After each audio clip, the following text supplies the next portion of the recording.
भिखारन चुड़ैल। एक बार की बात है, सड़क किनारे एक भिखारन कंबल ओढ़ कर बैठी होती है।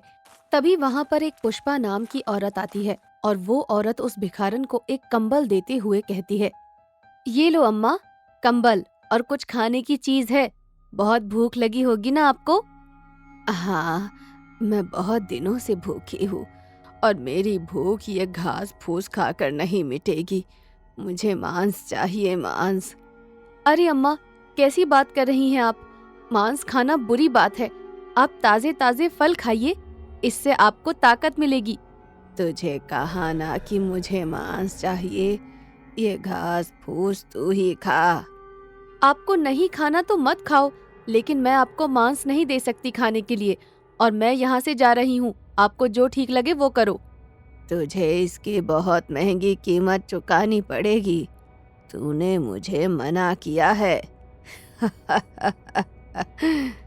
मुझसे बहुत बड़ी गलती हो गई कि मैं तुम्हारे पास आई तुम्हारी मदद करने के लिए। तुम शायद इस लायक ही नहीं हो। जो तुम्हें ठीक लगता है वो करो।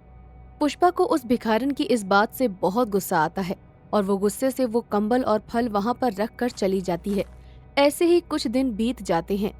ऐसे ही एक दिन पुष्पा रात को अपने पति अर्जुन के साथ सो रही होती है। तभी उसको एक डरावना सपना आता है और वो उठकर बैठ जाती है। तभी अर्जुन पुष्पा से कहता है, क्या हुआ पुष्पा, तुम ठीक हो ना? पता नहीं, मुझे एक भिखारन औरत का सपना बार बार आ रहा है। वो भिखारन औरत बहुत डरावनी सी दिख रही है। उसे देखकर मुझे बहुत डर लग रहा है। तुम ज्यादा जोर मत दो अपने दिमाग पर। सो जाओ आराम से, बुरा सपना था बस। ठीक है, मैं कोशिश करती हूँ सोने की। ऐसे ही सुबह हो जाती है और अर्जुन पुष्पा को आवाज लगाते हुए कहता है, पुष्पा, मेरी चाय कहाँ है? पुष्पा, तुम्हें सुनाई नहीं दे रहा क्या? कहाँ हो तुम? मुझे चाय चाहिए।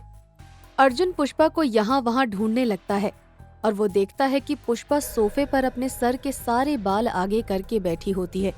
उसकी आंखें बहुत लाल लाल होती हैं। पुष्पा को ऐसा देखकर अर्जुन थोड़ा सा घबरा जाता है और वो हिम्मत करके पुष्पा से कहता है, पुष्पा, क्या हुआ तुम्हें? मैं पुष्पा नहीं हूँ, मैं एक भिखारन हूँ। बहुत दिनों से यहाँ वहाँ भटक रही थी और मुझे तेरी बीवी का शरीर मिला है और अब मैं इसी शरीर में रहूंगी। तुम्हें क्या हो गया है पुष्पा? तुम ठीक तो हो ना? मैंने तुझे कहा ना कमीने कि मैं तेरी बीवी नहीं हूँ। मैं पुष्पा नहीं हूँ, मैं एक भिखारन चुड़ैल हूँ और मैं अब यहीं रहूंगी हमेशा हमेशा के लिए। मेरे को मांस खाना है। तू मेरे लिए मांस लेकर आ, वरना तेरी बीवी का वो हश्र करूंगी जो तूने कभी भी नहीं सोचा हो। ये ब्राह्मणों का घर है, यहाँ मांस मच्छी नहीं आता, ना ही खाया जाएगा। ठीक है, अब देख मैं तेरी बीवी का क्या करती हूँ। इतना बोलकर पुष्पा कमरे में उड़ने लगती है। ये सब देखकर अर्जुन डर जाता है और अर्जुन कहता है, तुम चिंता मत करो, मैं अभी मांस लेकर आता हूँ, बस मेरी बीवी को कुछ मत करना। अर्जुन घर से बाहर चला जाता है और वो आस पड़ोस के लोगों को अपनी बीवी के बारे में बताता है। आस पड़ोस के लोग उसे एक बाबा के बारे में बताते हैं। अर्जुन पड़ोसियों के कुछ आदमियों के साथ उस बाबा को लेकर अपने घर आता है। वो बाबा पुष्पा के दोनों हाथ पैरों को बांध देता है और पुष्पा के ऊपर भभूत छिड़क देता है, जिसके बाद पुष्पा बहुत जोर जोर से चिल्लाने लगती है। तभी वो बाबा पुष्पा से कहता है, बोल, तू छोड़ रही है इस बच्ची को? नहीं छोड़ूंगी, मैं हमेशा हमेशा के लिए यही रहूंगी। रुक, तू ऐसे नहीं मानेगी।